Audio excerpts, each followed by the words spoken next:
उठ गई, मुर्गी को खोला और उसके बाद फिर दरवाज़ा खोलने लगी, बेलचा तोड़ दिया। फिर मुर्गी को खोला, उसके बाद घर वालों के लिए नाश्ता बनाया, सब पे एहसान किया, खुद नाश्ता किया।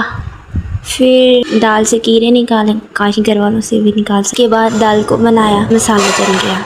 उसके बाद घर वालों को चावल दिए, उनका मज़ा नहीं आया, मैंने व्लॉग बंद कर दिया। व्लॉग बनाते बनाते मेरे मोबाइल की बैटरी ख़त्म होगी। अब कोई ये नहीं बोलेगा तो कॉपी की है। ठीक है, टाटा।